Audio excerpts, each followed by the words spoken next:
Hey guys, it's Daniel. Welcome back. The following is from Keith Richards' biography, Life. If you would like to see my interview with Rolling Stones recording engineer Tapani Tallo, where he talks about the making of It's Only Rock and Roll, stories about Mick Taylor, Keith Richards, Mick Jagger, and more, the link is available below. As per the Keith Richards quote, here it is. Quote, "Once you're a junkie, your smack's your daily bread. You don't really get off anymore that much. There's junkies that keep upping their dosage, and that's why you get ODs. To me, it just became maintenance. It was to set the trend for the day. Then came all those agonizing moments when there was a drought on and the old lady's going, 'I want some stuff.' So do I, honey, but we've got to wait.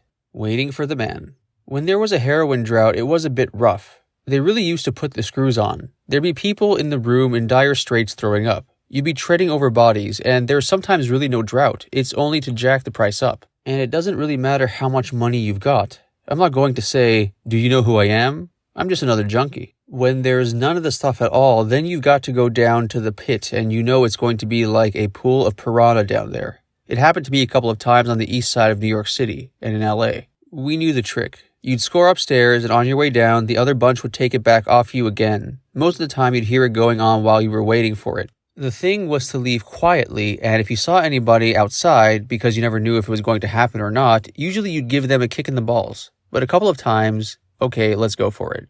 You cover me. You stay down there, and as I come down with the stuff, I'll go bang, and they'll go bang, and then you go bang. Shoot out the light bulbs, and put a few bullets around, and do the run, sparks flying. Then, with a bit of luck, we're out of there. The statistics are well on your side against being hit when you're a moving target. If you look at the odds, 1,000 to 1, you're going to win. You have to be very close, and you have to have a good eye to shoot out a light bulb. And it's dark. Flash, bang, wallop, and get out there. I loved it. It was real OK Coral stuff. Only did it twice. It was a very time-consuming routine. I wake up in the morning, and the first thing is go to the bathroom to have a shot. You don't brush your teeth, and then, oh, screw it, I've got to go to the kitchen and get the spoon. Those stupid rituals that you go through. Last night, I should have brought us spoons up so I didn't have to go down to the kitchen. Every time it got progressively harder and harder to kick.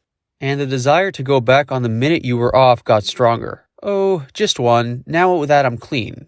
Just that one fatal more celebration is a killer. And on top of that, you've come out of it, you're off the stuff, but all your friends are junkies. If somebody cleans up, that somebody has escaped the circle. And whether they like you or love you or hate you or not, the first thing they want to do is pull you back in. This is real good stuff here. Certain pressures within junkiedom have it that if somebody cleans up and actually stays clean, it's like they failed somehow. Failed at what? I don't know. How many cold turkeys can you go through?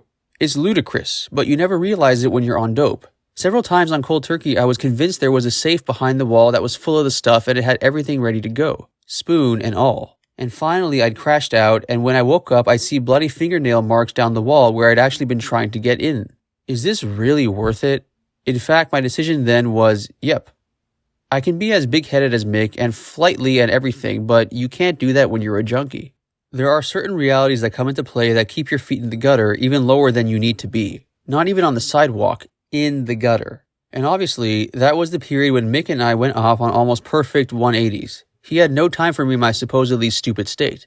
I remember being at the disco once in Paris, and I was to meet the man, and I was sick. People were dancing around little brawls, and I'm under the benches just hiding and throwing up because the man hasn't arrived.